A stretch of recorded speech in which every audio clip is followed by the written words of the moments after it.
নমস্কার, আশা করি সবাই ভালো আছো।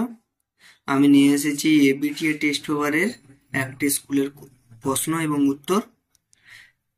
এই স্কুলটির প্রশ্ন এবং উত্তরগুলি খুবই গুরুত্বপূর্ণ। আমি লক্ষ্য করেছি যে এই স্কুলের প্রশ্নগুলো ভেরি ভেরি ইম্পর্ট্যান্টই আছে, এগুলোকে ভালো মতো করে যাবে। ফার্স্ট কোশ্চেন আছে, জৈব গ্রিনহাউস গ্যাস হলো carbon dioxide, CFC, methane, nitrogen monoxide. সঠিক উত্তরটি হলো methane. Option number C, methane. কোনটি চাপের এসআই একক? Newton metre square, newton metre to the power -2, newton metre newton. সঠিক উত্তরটি হলো কি newton metre to the power -2। যদি এখানে যদি এখানে নিউটন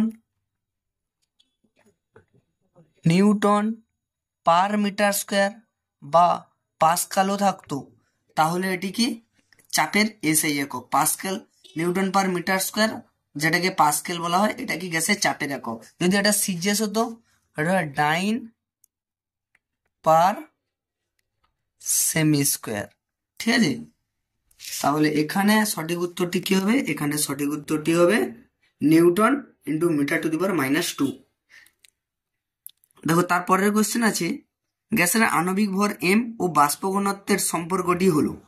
আমরা জানি কি এম ইকুয়াল টু কি 2D, তাহলে option D, M equal to 2D।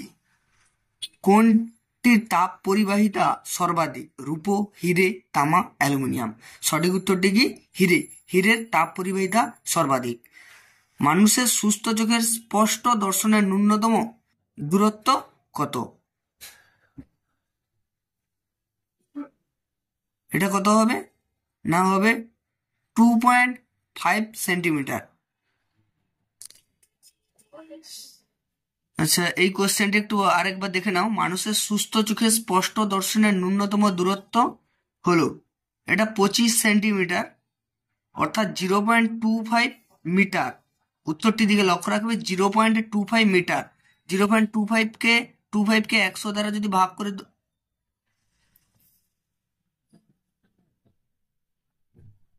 সঠিক উত্তরটি তাহলে কি 0.25 মিটার। এটিকে যদি 100 দ্বারা যদি গুণ করে দেওয়া হয়, তাহলে হয়ে যাবে 25 সেন্টিমিটার।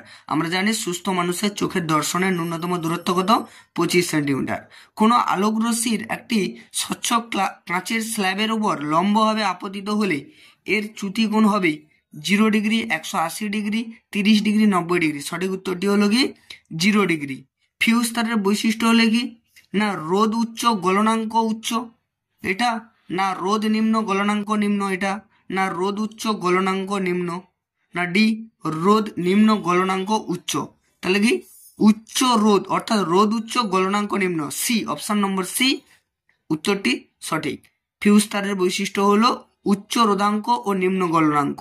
ঠিক আছে, তারপরে 1.8, কোনটি রোধ ও উষ্ণতা বৃদ্ধির সঙ্গে হ্রাস পায়? কোনটি রোধ উষ্ণতা বৃদ্ধির সঙ্গে হ্রাস পায়? আমরা জানি অর্ধপরিবাহীর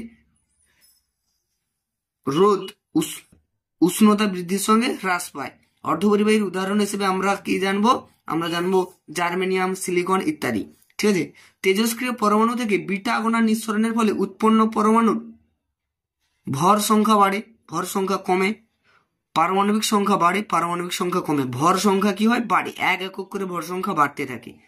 হ্যালোজেন মৌলদের গ্রুপের সংখ্যা হলো 17 নম্বর গ্রুপে হ্যালোজেন মৌলগুলো অবস্থান করে। নিচের কোনটিতে সমযোজী বন্ধন বর্তমান? Hydrogen chloride, sodium chloride, lithium hydride আর ক্যালসিয়াম অক্সাইড। সঠিক উত্তরটি হলো হাইড্রোজেন ক্লোরাইড। কোনটি জলীয় দ্রবণ মৃদু তড়িৎ বিশ্লেষ্য? Sodium hydroxide, sulphuric acid, acidic acid, sodium chloride. সঠিক উত্তরটি হচ্ছে অ্যাসিডিক অ্যাসিড, CH3COOH। কপার সালফেটের জলীয় দ্রবণে অতিরিক্ত পরিমাণ জলীয় অ্যামোনিয়া যোগ করলে উৎপন্ন দ্রবণের রং কি হবে? একে হলুদ, দুয়ে অর্থাৎ বিতে আছে সবুজ, সিতে আছে গাঢ় নীল, ডিতে আছে বাদামি। ঠিক আছে, সঠিক উত্তরটি কি হবে? বাদামি হবে। ঠিক আছে, কোন ধাতু সংকরের জিঙ্ক বর্তমান? কোন ধাতু সংকরের জিঙ্ক বর্তমান? ব্রোঞ্জ, পিতল, ডুরালুমিন, ম্যাগনেলিয়াম। সঠিক উত্তরটি হবে পিতলে। অ্যালকোহলের কার্যকরী মূলকের সংকেত কি? Bond COOH, bond OH, bond NH2, bond CHO। Alcohol, alcohol শেষ উচ্চারণ আসবে কি অল, মানে কি OH, অল।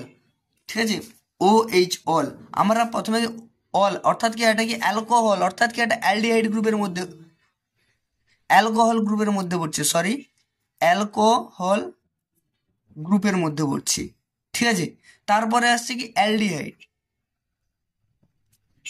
অ্যালডিহাইড, অ্যালডিহাইড গ্রুপে কি CHO, যার উচ্চারণ কি হয় আমরা জানি এল, যার উচ্চারণ আমরা কি জানি এল। তারপরে কি ketone group, ketone, ketone group, ketone গ্রুপে কি C double bond O, ketone group, ketone গ্রুপে কি C ডবল বন্ড O। তারপরে কি carboxylic acid, carboxylic acid, COOH, যার প্রত্যয় কি আছে ওইক অ্যাসিড, ওইক অ্যাসিড, মনে রাখবে এগুলো। তাহলে অ্যালকোহলের, অ্যালকোহলের কার্যকরী মূলকের সংকেত হলো বন্ড OH। ঠিক আছে, তারপরে কোশ্চেন দেখো, বায়ুমণ্ডলের কোন স্তরে বেতার তরঙ্গ প্রতিফলিত হয়? থার্মোস্ফিয়ার বা আয়নোস্ফিয়ারে কি বেতার তরঙ্গ প্রতিফলিত হয়? ঠিক আছে, ট্রপোস্ফিয়ারের উচ্চতা বৃদ্ধির সঙ্গে উষ্ণতা ড্যাশ হয়, উষ্ণতা বৃদ্ধি পায়। কয়লার একটি নমুনায় তাপন মূল্য 30,000 কিলোজুল পার কিলোগ্রাম বলতে কি বোঝো? অর্থাৎ 1 কেজি পরিমাণ কয়লাকে অক্সিজেনের উপস্থিতিতে সম্পূর্ণ দহন ঘটালে 30,000 কিলোজুল তাপ শক্তি উৎপন্ন করতে পারে। বুঝতে পারলে সবাই? SI তে আর এর মান কত? অর্থাৎ আর মানে হচ্ছে কি আমরা জানি সার্বজনীন গ্যাস ধ্রুবক, সার্বজনীন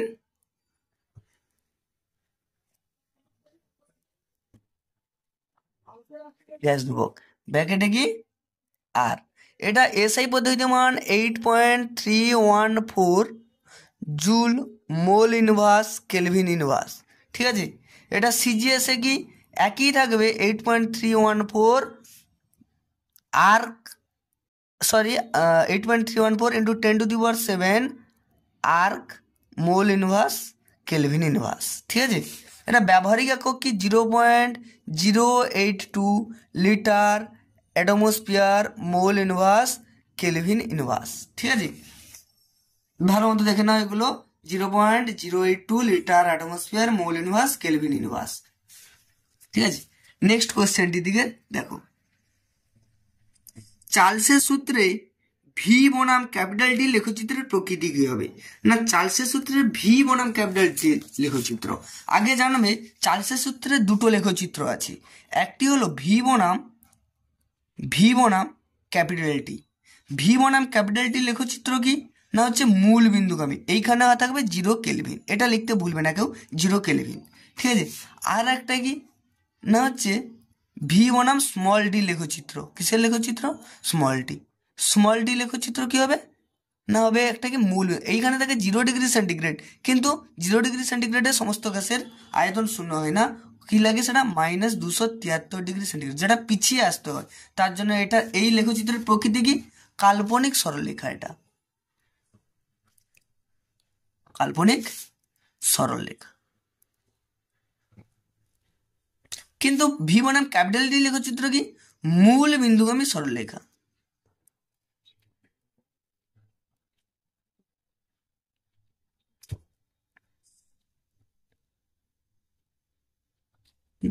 বুঝতে পেরেছো? দেখো আমি জানি তোমাদের এরকম ভাবে পড়তে বা আমারও পড়াতে একটু খারাপ লাগছে, একঘেয়েমি চলে আসছে। পড়ার মধ্যে যদি না মজা থাকে সেই পড়ার কোনো আনন্দ নেই। ঠিক আছে, না পড়ার বোঝানো বা বোঝার ছাত্র এবং মাস্টার দুজনেরই প্রবলেম হয়। কিন্তু কি করবে, এখন শর্ট সময়ের মধ্যে নিজেদেরকে ঠিক করে প্রিপেয়ার করে নেওয়ার এটাই একমাত্র উপায়। ভার্চুয়ালি এর থেকে আমি বেশি কিছু করতে পারছি না। কন্টিনিউ থাকো তোমরা আমার সঙ্গে। ঠিক আছে, এর নেক্সট কোশ্চেন কি আছে? নেক্সট কোশ্চেন আছে 2.5-এ, তরলের আপাত ও প্রকৃত প্রসারণ গুণাঙ্কের মধ্যে কোনটি তরলের নিজস্ব বৈশিষ্ট্য? দেখো দুটো নামের ভিতরেই উত্তর আছে। আপাত মানে হচ্ছে যা মনে করা হচ্ছে, আর প্রকৃত, প্রকৃত প্রসারণ গুণাঙ্কই হচ্ছে তরলের নিজস্ব বৈশিষ্ট্য। ওর সঙ্গে অথবাতেই দেওয়া আছে তাপ পরিবাহিতাঙ্কের এসআই একক কি? তাপ পরিবাহিতাঙ্কের এসআই একক কি? দেখো তাপ পরিবাহিতাঙ্কের এসআই একক যদি, তাহলে আমরা কি জানতে যে কিউ,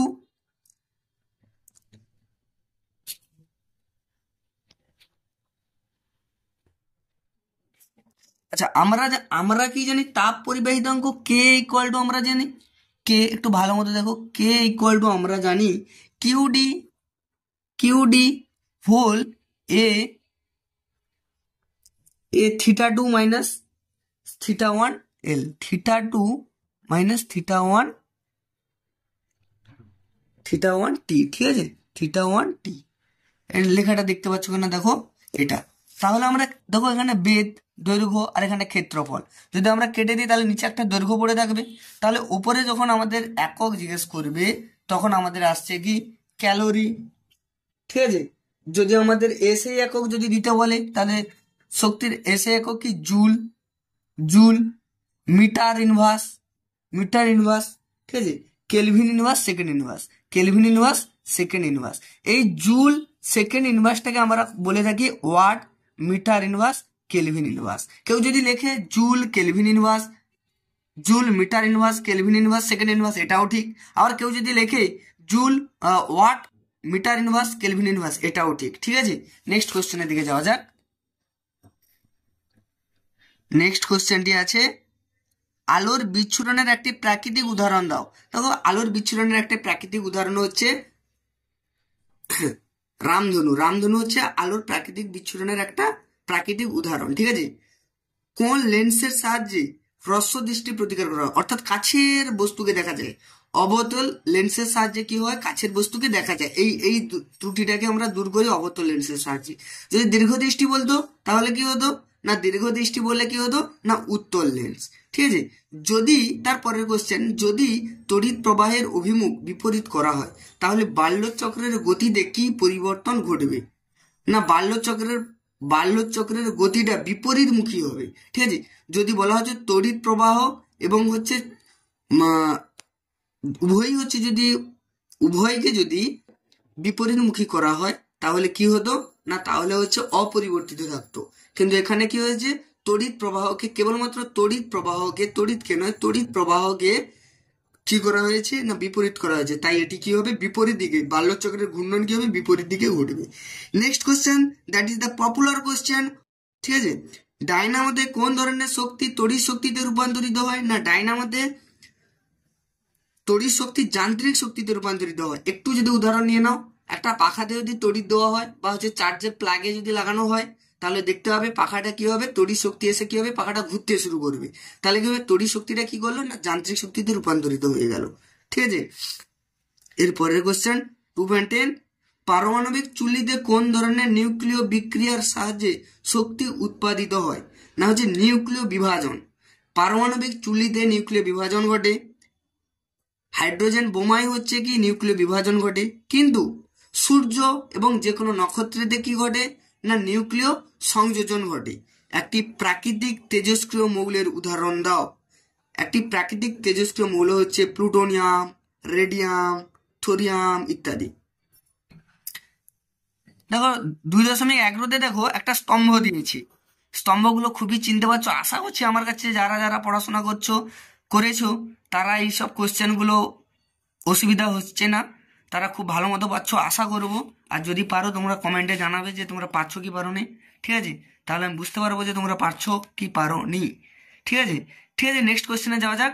একটি ক্ষার ধাতু কি হবে, একটা ক্ষার ধাতু কি হবে পটাশিয়াম, ঠিক আছে। পটাশিয়াম এটা এটা এটা মনে রাখবি, এটা মনে রাখবি। আমি তাও একবার আমি রিমেমোরাইজ করে দিচ্ছি একবার। 1 নম্বর শ্রেণীকে বলা হয়, 1 নম্বর শ্রেণীকে বলা হয় ক্ষার ধাতু। 2 নম্বর শ্রেণীকে বলা হয় ক্ষারীয় মৃত্তিকা ধাতু।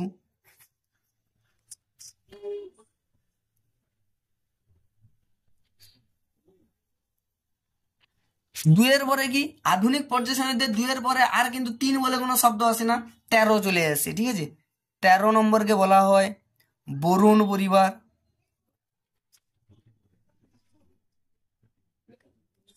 14 নম্বরকে বলা হয় কার্বন পরিবার।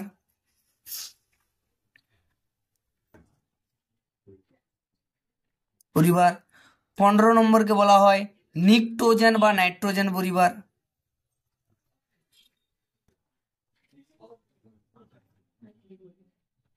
নাইট্রোজেন পরিবার।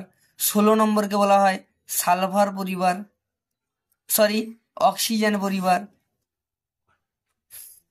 পরিবার বা চ্যালকোজেন মৌল।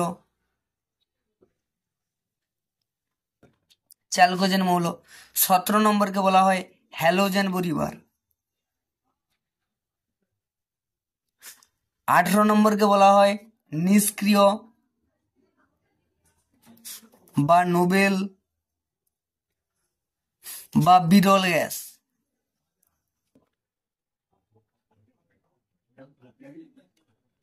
বিরল গ্যাস। ঠিক আছে, এখান থেকে আর একটা কোশ্চেন আসে ষষ্ঠ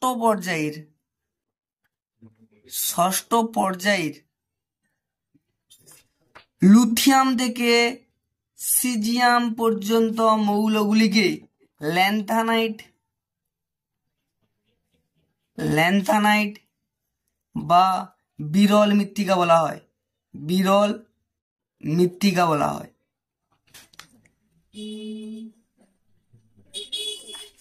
ঠিক আছে, এইটা মনে রাখবে যে 1 নম্বর শ্রেণীকে ক্ষার ধাতু, 2 নম্বরকে ক্ষারীয় মৃত্তিকা ধাতু, 13 নম্বরকে বোরন পরিবার, 14 নম্বরকে কার্বন পরিবার, 15 নম্বরকে নিকটোজেন বা নাইট্রোজেন পরিবার, 16 নম্বরকে অক্সিজেন পরিবার বা চ্যালকোজেন পরিবার, 17 নম্বরকে হ্যালোজেন পরিবার, 18 নম্বরকে নিষ্ক্রিয় বা নোবেল বা বিরল গ্যাস বলা হয়। ষষ্ঠ পর্যায়ে লুথিয়াম থেকে সিজিয়াম পর্যন্ত মৌলগুলোকে কি বলা হয়? যে ল্যান্থানাইট বা বিরল মৃত্তিকা মৌল। ঠিক আছে, ল্যান্থানাইট বা বিরল মৃত্তিকা মৌল। আমি বুঝতে পেরেছি পড়াশোনায় তোমাদের একটু প্রবলেম হচ্ছে। এখন যদি আমি বলি যে ওখানে অনুষ্ঠান হচ্ছে, তখন মার পালাই জোরদার করে চলে যাবে। হ্যাঁ, এটা আমি জানি, কিন্তু কি করবে বলো? এখন তোমরা চিড়িয়াখানায় এখন বাঘের মতো বন্দি হয়ে পড়েছো, পরীক্ষাটা দিতেই হবে, সুতরাং তোমাদেরকে পড়তেই হবে, এই জিনিসটাকে পড়তেই হবে। আর এটাকে রিমেমোরাইজ করে নাও। আর যারা আমার স্টুডেন্ট আছো তারা আরো ভালো করে দেখে নাও, এগুলো থেকেই কোশ্চেন আসবে। আচ্ছা, নেক্সট কোশ্চেন কি আছে? একটি ইউরোনিয়ামোত্তর মৌল। ইউরোনিয়ামোত্তর মৌলকে নেপচুলিয়াম। ঠিক আছে, নেপচুনিয়াম। এখানে যদি প্লুটোনিয়ামও থাকতো, প্লুটোনিয়ামও হতো। ঠিক আছে, হেমাটাইট থেকে নিষ্কাশিত হয় কে? না, হেমাটাইট থেকে নিষ্কাশিত করা যায় আয়রন অর্থাৎ এফিকে। সর্বাধিক তড়িৎ ঋণাত্মক মৌলকে? না ফ্লুরিন। সর্বাধিক তড়িৎ ঋণাত্মক মৌল কি তাহলে? ফ্লুরিন। বোঝা গেল? CaO ক্যালসিয়াম অক্সাইডে কি ধরনের রাসায়নিক বন্ধন বর্তমান? না কি ধরনের রাসায়নিক বন্ধন বর্তমান? না যে তড়িৎযোজী রাসায়নিক বন্ধন বর্তমান। যারা তড়িৎযোজীতাটা ভুলে গেছো একবার দেখে নাও। CaO। ক্যালসিয়াম কতই আছে বাবু? ক্যালসিয়াম কত আছে? না ক্যালসিয়াম আছে 20তে। 20-র ইলেকট্রন বিন্যাস কি? না 20 প্রথম কক্ষ 2, 8 10, 8 18, 2 20। অক্সিজেন কোথায় আছে? পারমাণবিক ক্রমাঙ্ক কত? না অক্সিজেন হচ্ছে কত? 8 2 6। ঠিক আছে, দেখো প্রত্যেকটা মৌলই চায় তার শেষ কক্ষপথের ইলেকট্রন সংখ্যাকে হয় 8 কিংবা 2 দ্বৈতপূর্তি করতে। ঠিক আছে, হয় অষ্টকপূর্তি না হলে দ্বৈতপূর্তি। যদি দ্বৈতপূর্তি থেকে অষ্টকপূর্তি বেশি স্থিতিশীল, তার জন্য অষ্টকপূর্তিটা বেশি করতে চাইবে। তাহলে এখানে কি আছে? না ক্যালসিয়াম থাকবে কি মিডিল পয়েন্টে ক্যালসিয়াম থাকবে। অক্সিজেন অক্সিজেন ক্যালসিয়াম এইভাবে থাকবে, অক্সিজেন দুটোই তো গ্রহণ করবে। 4টে 5টা 6টা, দুটো নিলে তার কি হচ্ছে? অষ্টকপূর্তি হচ্ছে, তাই তো? দুটো নিলে অষ্টকপূর্তি। ক্যালসিয়াম কয়টা ছেড়েছে? 2টো ইলেকট্রন ছেড়েছে, তাহলে Ca2+। অক্সিজেন কয়টা খেয়েছে? 2-, তাহলে কত? CaO। বুঝতে পেরেছো সবাই? আশা করি বুঝতে পেরেছো। এত দূর পর্যন্ত করলেই 2 মার্ক যদি থাকে। তাহলে CaO কি ধরনের রাসায়নিক বন্ধন বর্তমান? না হচ্ছে তড়িৎযোজী রাসায়নিক বন্ধন বর্তমান। মিথেন অণুর লুইস ডট অঙ্কন করো। যারা ভুলে গেছো তাদের জন্য আরো একবার করে দিচ্ছি। CH4 এর লুইস ডট। CH4 এক্ষুনি কার্বন কত আছে? 6 আছে, 2 4। হাইড্রোজেন তো একই আছে। ঠিক আছে, তাহলে কার্বন আর হাইড্রোজেন, দুটো, তিনটে, চারটি, হাইড্রোজেনের একটাই করেই আছে। ওহো, বাবুর কিছুই নেই, বাবু শুধু ধার নেবে। হাইড্রোজেন কি করবে? দ্বৈতপূর্তি করবে, কার্বনের কাছ থেকে একটা করে নিয়ে, কার্বনের কাছ থেকে একটা করে নিয়ে দ্বৈতপূর্তি। এবারে হাইড্রোজেন কি করবে না, সেটাকে কি করবে? হাইড্রোজেন বলছি, কার্বন কি করবে? সে যেটা দিয়েছিল সেটাও নেবে আর এটাও করবে। তাহলে নিজেদের মধ্যে কত বন্ড? সিঙ্গেল বন্ড করে। এটা যদি 2 নাম্বার থেকে 2 নাম্বার, 1 নাম্বার থেকে যদি 1 নাম্বার, দেখে নাও স্পষ্টভাবে এটাই দিতে পারে। ঠিক আছে, এটাই হচ্ছে লুইস ডট। নেক্সট কোয়েশ্চেন, এ ও বি এর পারমাণবিক ক্রমাঙ্ক যথাক্রমে 11 ও 17। এ ও বি যৌগ গঠন করলে যৌগটি তড়িৎযোজী না সমযোজী গঠন করবে? এটা 2 নাম্বারের কোয়েশ্চেন দেওয়ারও সম্ভাবনা থাকে। ঠিক আছে, যাই দিক না কেন আমরা কিন্তু করে দিয়ে আসবো। ঠিক আছে, এ কত 11 আর বি কত 17। একটু লক্ষ্য করো, ভিডিওটা একটু বড় হয়ে যাচ্ছে, কিন্তু তোমাদের অথেন্টিক নিউজ পাচ্ছ তোমরা এখান থেকে। এখান থেকে কোনো কিছুই বাজে কিছু পাচ্ছ না, তোমরা অথেন্টিক নিউজ পাচ্ছ যা পরীক্ষায় আসার সম্ভাবনা আছে। এ কত 11, 2 8 10 1 1 11, 2 8 10 1 11। ঠিক আছে, বি কত 17, 2 8 10 7 17। এখান থেকেই দেখে বোঝা যাচ্ছে এ এখান থেকে একটা ইলেকট্রন নিয়ে একে দিলে এর 8টা হয়ে যাবে, এ তার আগের কক্ষপথে 8টাতে চলে যাচ্ছে। ঠিক আছে, এও অষ্টক পূর্তি করছে, এও অষ্টক পূর্তি করছে। তাহলে আমি নিচে লিখবো কি, এ একটা ইলেকট্রন, বি 7টা ইলেকট্রন, একটা, দুটো, তিনটে, চারটে, পাঁচটে, 6টা, 7টা। এ কি করলো? একটা দিয়ে দিল। তাহলে এ প্লাস প্লাস বি মাইনাস, তাহলে কি এ বি। ঠিক আছে, তাহলে এটা কি যোজি কি করবে না, এটা হচ্ছে তড়িৎ যোজি যৌগ গঠন করবে, যার নাম কি হবে? এবি। যার নাম কি হবে? এবি। অ্যালুমিনা থেকে অ্যালুমিনিয়াম নিষ্কাশনের সময় অ্যানোডে কি ব্যবহার করা হয় না, অ্যালুমিনিয়াম ব্যবহার করা হয়। নেসলার বিকারকের সঙ্গে অ্যামোনিয়ার বিক্রিয়ায় কি রং উৎপন্ন হয়? বাদামি রং উৎপন্ন হয়। লেড নাইট্রেটের জলীয় দ্রবণে H2S গ্যাস চালনা করলে যে কালো রঙের অধক্ষেপ পড়ে তার সংকেত লেখো। তার সংকেত হচ্ছে লেড সালফেট। ঠিক আছে, PbS। এটাই হচ্ছে কালো রঙের করে। বইতে তোমরা বিক্রিয়াটা দেখে নেবে, ইম্পর্ট্যান্ট, ভেরি ভেরি ইম্পর্ট্যান্ট। ঠিক আছে, ভেরি ভেরি ইম্পর্ট্যান্ট এটা।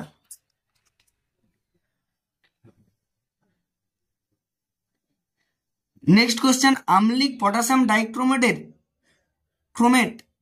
জলীয় দ্রবণে H2S গ্যাস চালনা করলে বর্ণের পরিবর্তন কি হবে? সবুজ বর্ণ ধারণ করবে। বর্ণটি কি বর্ণ ধারণ করবে?